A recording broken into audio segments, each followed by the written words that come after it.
on the road to Samadhi, any yogic paths that arise must be shunned.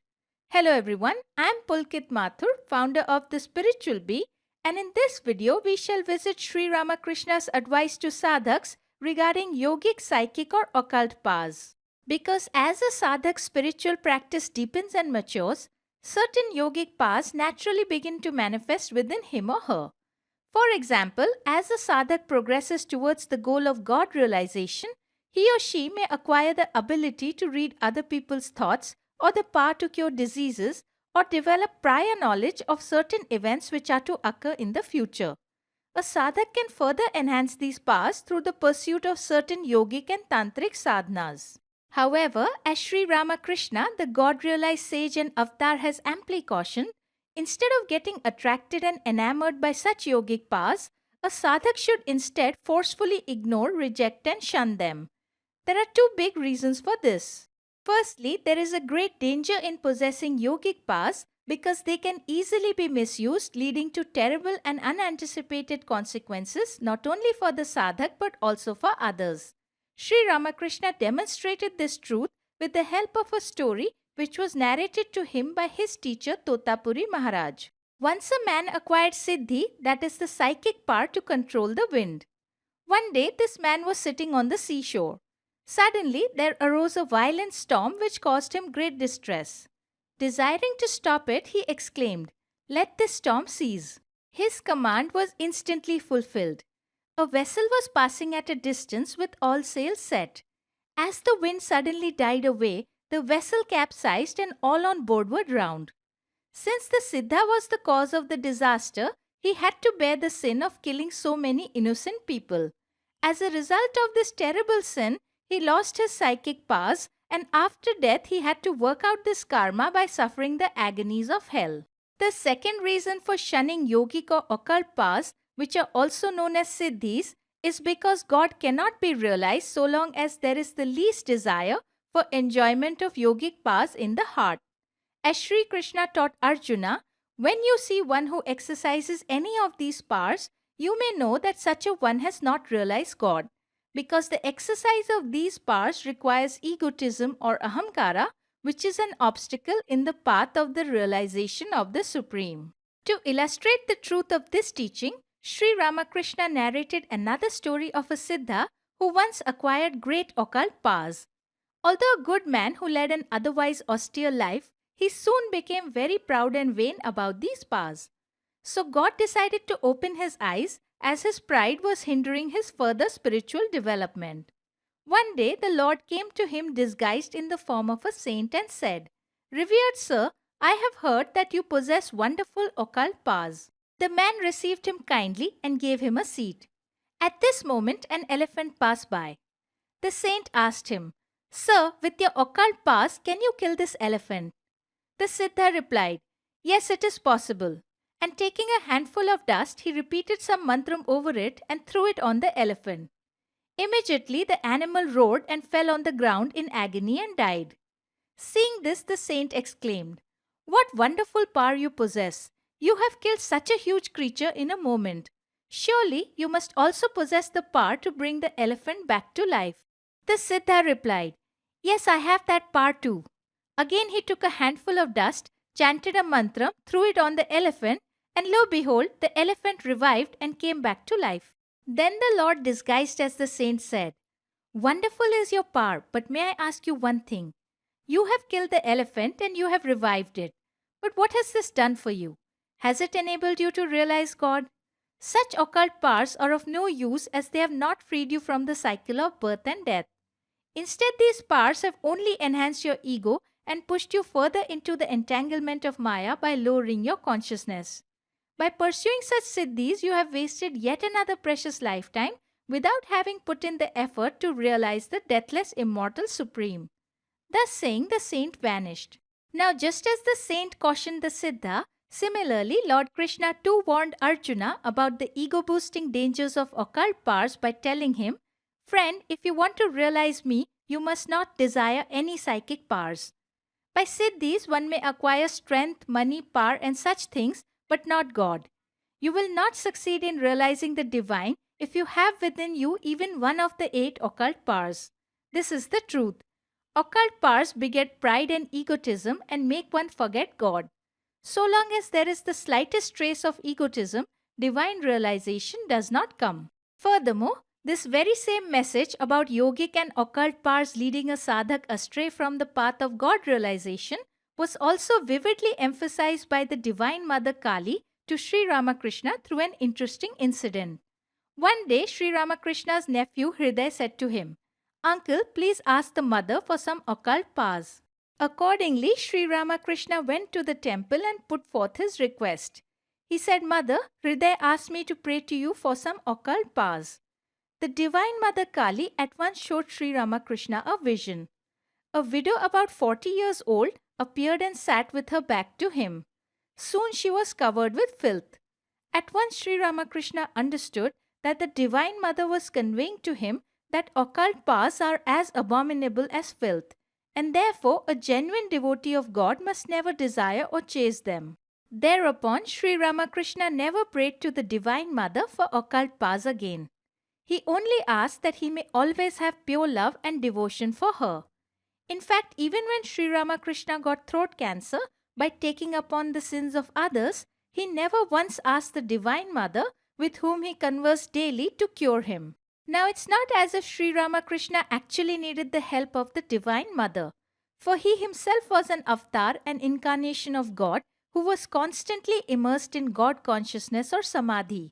And being one with God, being one with the Divine Mother herself, all occult powers of the universe were always at his disposal, at his mere beck and call. But still he never used them to cure himself.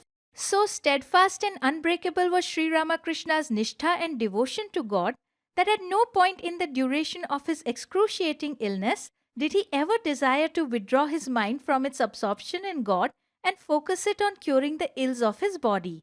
He always taught his disciples that the body is impermanent. Then why go through so much trouble for the sake of something which will perish one day?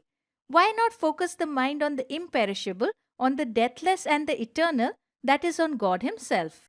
It was these two qualities of absolute desirelessness as well as the attainment of God consciousness that marked out Sri Ramakrishna as a genuine guru.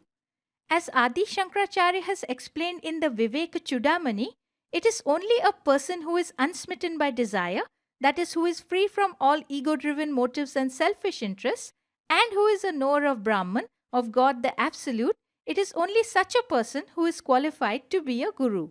Because only such a guru is equipped with the necessary practical experience and the knowledge to guide spiritual aspirants across the ocean of samsara, meaning across the numerous cycles of birth and death, to the doorstep of freedom and God consciousness in samadhi or moksha. And so if sadhaks sincerely devote themselves to practicing the teachings of such genuine gurus, then they are assured of guidance and support not only in their present lifetime, but in all subsequent lifetimes as well.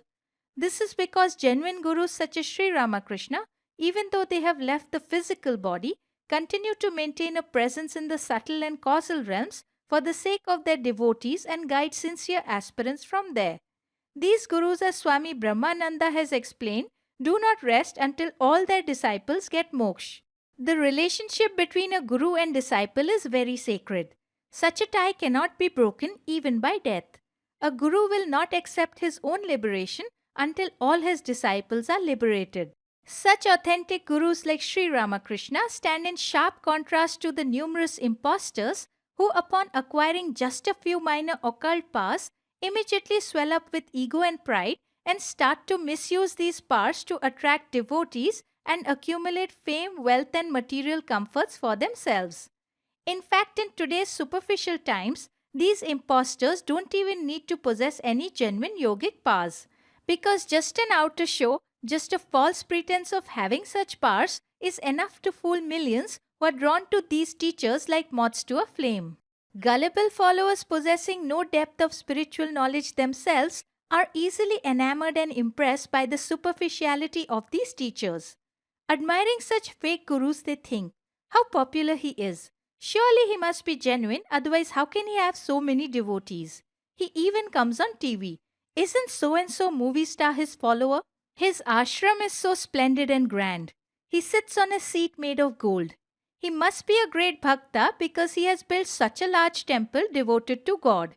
Monkeys eat peanuts directly from his hand, so surely he must have the special blessings of Lord Hanuman. Thus impressed by the outer shows of grandeur and fake bhakti of such teachers, and lured by their wild promises of Kundalini awakening, bestowing of Samadhi, resolution of property disputes, birth of a child, good marks in exams, a job, etc., the followers of these gurus, themselves not desiring any genuine spirituality, but merely searching for something extraordinary to titillate their senses or looking for an easy way out of their problems, such gullible followers dwelling in the darkness of ignorance purchase the empty promises of these teachers in exchange for vast sums of money. At the shops of these impostor gurus, everything in the universe, even God, is for sale. There is no need for a sadhak to traverse the difficult and arduous path of sadhana because all that can be attained by hard work is for sale at the right price in their shops. So if one desires to awaken one's Kundalini, all that is needed is simply a big enough bank balance. On the other hand, if one happens to be poor, then tough luck. The poor will have to traverse the difficult path of sadhana to awaken their Kundalini, because the grace of God which works through the Guru has already been purchased by the highest bidder.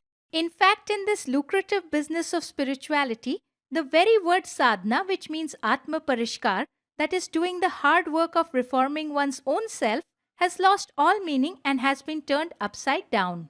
At the Guru's shop today, honesty is for sale. Samvedna or empathy can be purchased. Doing one's duty in life selflessly can be purchased. Gratitude and genuine love for the divine can be purchased. Vivek, the sense of discrimination between right and wrong, so precious to yogis, also can be purchased. Furthermore, even the ego-driven tendencies of fear, lust, greed and anger can all be overcome in just one moment by buying the right amount of prana shakti from the Guru's shop. In this way, the entire work of sadhana, of inner self-transformation by controlling the mind, can be done with just the swipe of a credit card. And naturally, where so much self-transformation has been effected via a credit card, then as a consequence, the Kundalini, the direct connection with God too, must open up. Such is the extent of ridiculousness to which these fake gurus and their ignorant followers have reduced Vedantic spirituality to. In this hideous spoiling of Vedantic ideals, the followers too are just as guilty, because they have chosen to chase easy illusions instead of pursuing the difficult yet genuine path of sadhana, of working hard to gain control over their mind. Of such trickster gurus and their followers, the Katha Upanishad has wisely noted, fools dwelling in darkness, wise in their own conceit, and puffed up with vain knowledge, they go round and round in many crooked ways, staggering to and fro, and thus like the blind leading the blind, both fall into the ditch.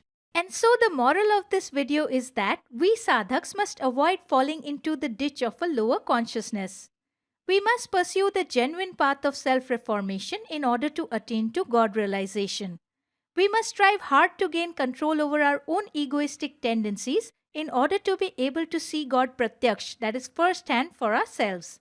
We must remember that on the long path of sadhana, if ever any yogic or occult powers begin to manifest within us, then they must be rejected. We must cherish in our hearts the same prayer of unbreakable nishtha and devotion that Sri Ramakrishna had when he prayed, "O Rama, I do not want creature comforts, I do not seek name and fame. I do not care for the 8 occult powers, I do not care for 100 occult powers. I do not care for any siddhi that enables one to perform miracles. Grant only, O Rama, that I may always have pure love for thy lotus feet, and that I may not be deluded by thy world-bewitching Maya. O Rama, I have taken shelter at thy feet, I have taken refuge in thee." Thanks for watching, and I shall see you in the next video.